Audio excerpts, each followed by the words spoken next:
I would like to thank each and every one of you for your hard work and dedication to our cause.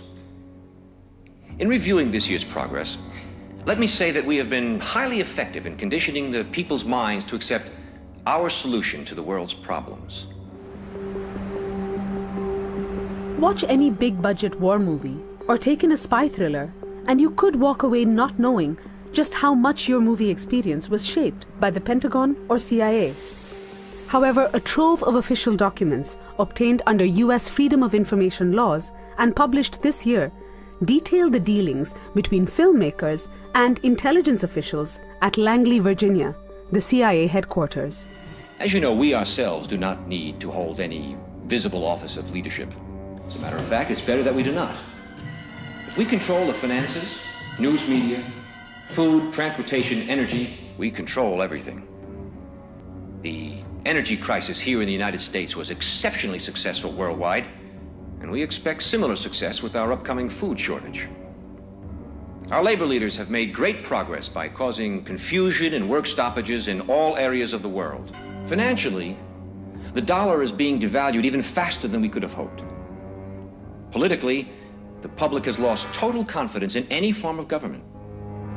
The threat of universal war is a daily possibility. Big tech and the government are the same. Big tech is basically a propagandistic kind of a PR agency for deep state, if you will, deep state, police state, shadow government, whatever you want to call it. And by the way, they've been doing predictive programming in the UK for years based upon things like weather and where you are and basically listening to the sound. With our World Bank and computer program operational, we now have the capacity to control the financial affairs of every human being on Earth by giving each person his own computer number. Anytime his number is used, we would know his financial situation at once. He could not buy or sell anything without his computer number.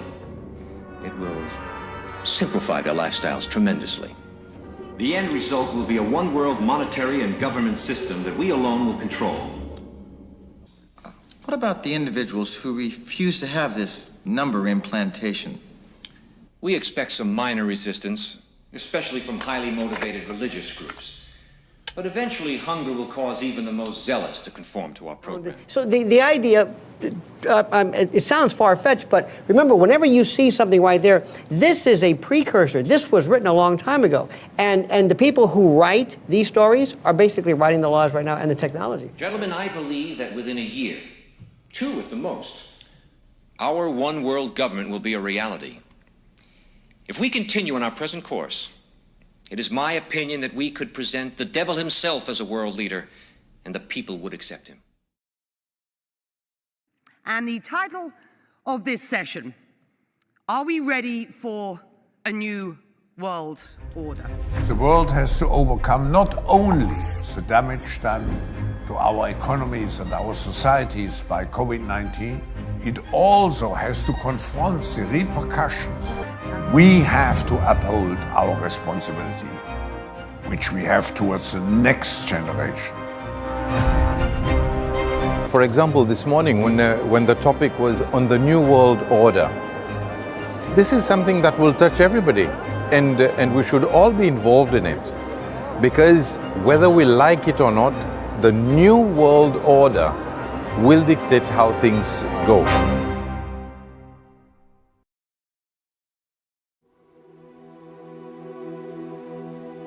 What you just witnessed is the goal and the objective of the New World Order: to subjugate and ultimately force the entire world to worship falsely. This is not some conspiracy theory, but a fulfillment of Bible prophecy. And he causeth all, both small and great, rich and poor, free and bond, to receive a mark in their right hand or in their foreheads, and that no man might buy or sell, save he that had the mark. One may ask how the world will come to embrace a system that violates the conscience. By controlling every facet of an individual's life is the very basis of any tyrannical government. Once an individual is deprived of the basic necessities to sustain life, they will be willing to submit even to the most draconian measures. introduce enough chaos by inflation, an energy crisis, food and fuel shortages, and it will lead to discontentment, civil unrest, and riots. Then establish order. Order out of chaos is their motto. Each succeeding crisis building upon another with greater intensity. A pandemic, war, famine, and climate change until finally the world embraces the very solution it once rejected.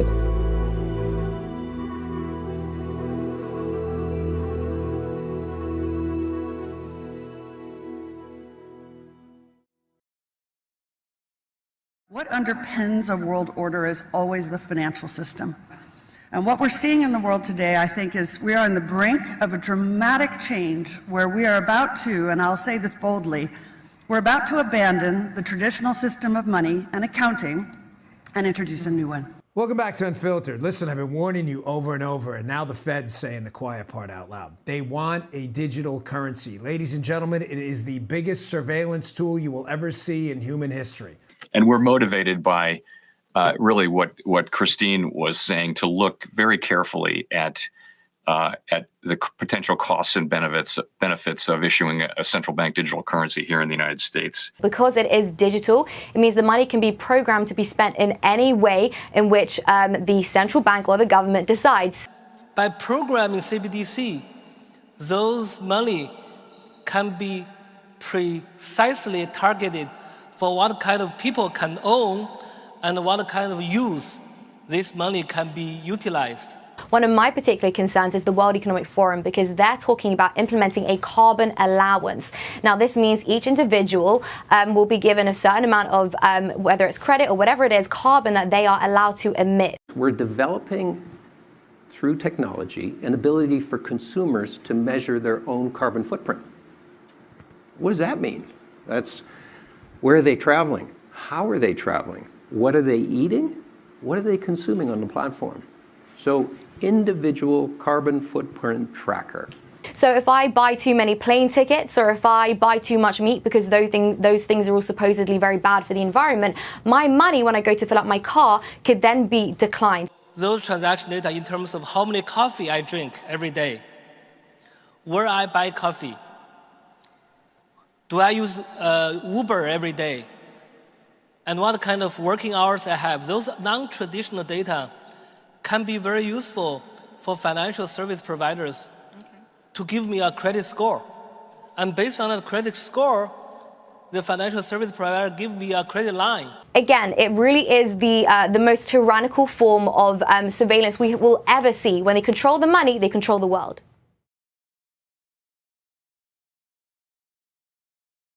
Let's have no illusions. We are in rough seas. A winter of global discontent is on the horizon.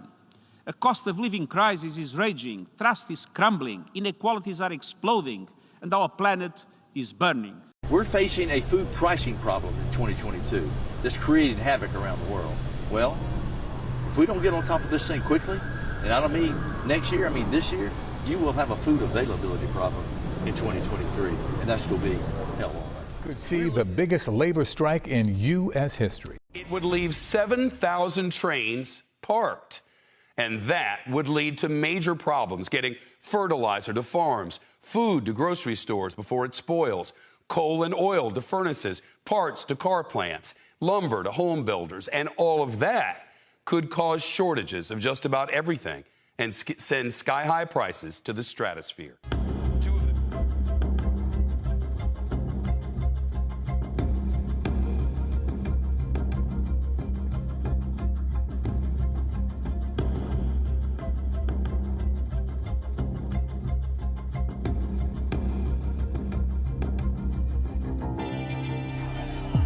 Central Colombo, where hundreds of these student protesters are right now making their way towards President Gotabaya Rajapaksa's house.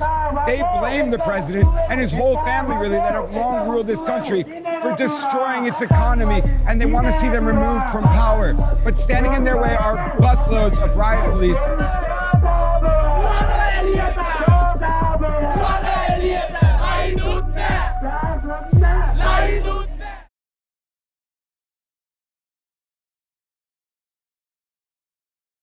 President Biden is using his strongest language yet to describe the nuclear threat from Russia. At a Democratic fundraiser on Thursday, the president saying the U.S. has not faced the, quote, prospect of Armageddon since the Cuban Missile Crisis. So there's been a nuclear attack. Don't ask me how or why, just know that the big one has hit. New York City officials releasing a PSA on what to do in case of a nuclear attack. Their instructions: get inside, and stay tuned. PSAs like this. В ход пошел и ядерный шантаж. Речь идет не только о поощряемых Западом обстрелах Запорожской атомной электростанции, что грозит атомной катастрофой. Хочу напомнить, что наша страна также располагает различными средствами поражения, а по отдельным компонентам и более современными, чем у стран НАТО. И при угрозе территориальной целостности нашей страны для защиты России и нашего народа мы, безусловно, используем все имеющиеся в нашем распоряжении средства. Это не блеф. Stretching from Iceland to Turkey, the leaders of the 44 European countries are now meeting in Prague. The agenda of the meeting is to build a new order and take a united stand against Russia's war on Ukraine.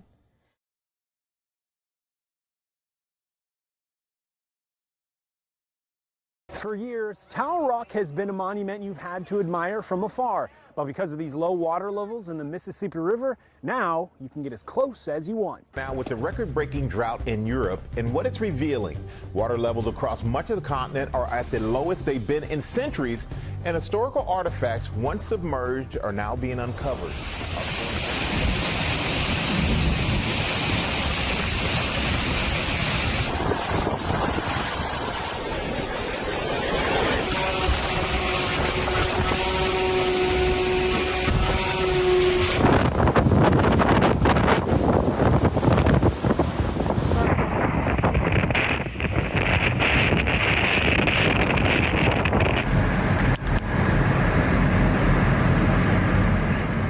Time.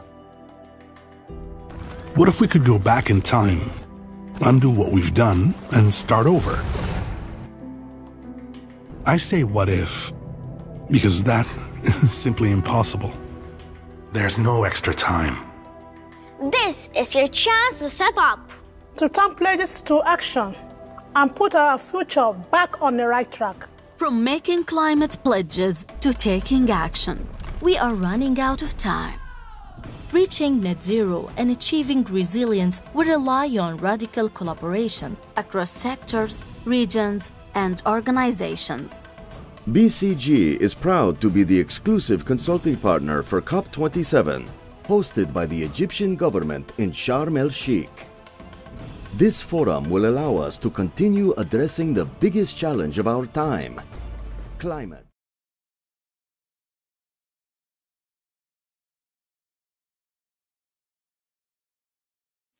Venuta la sera.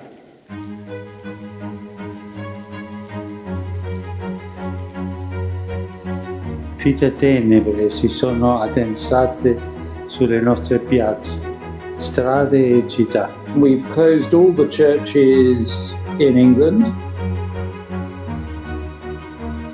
for the first time since 1208. These moments are universal. We can no longer pretend that we're an isolated individual just concerned about ourselves. Corona has given this little idea for us to stop and think. Corona is saying all of humanity is one. This is an opportunity to understand our interconnection. Brotherhood of humanity is a scientific fact. Everything is interconnected. Physical and social borders are becoming more and more irrelevant. We're all in this together. Let us be together, exist together. Challenges: can we transform interconnectivity to a connectivity of compassion? Su questa barca ci siamo tutti. Tutti.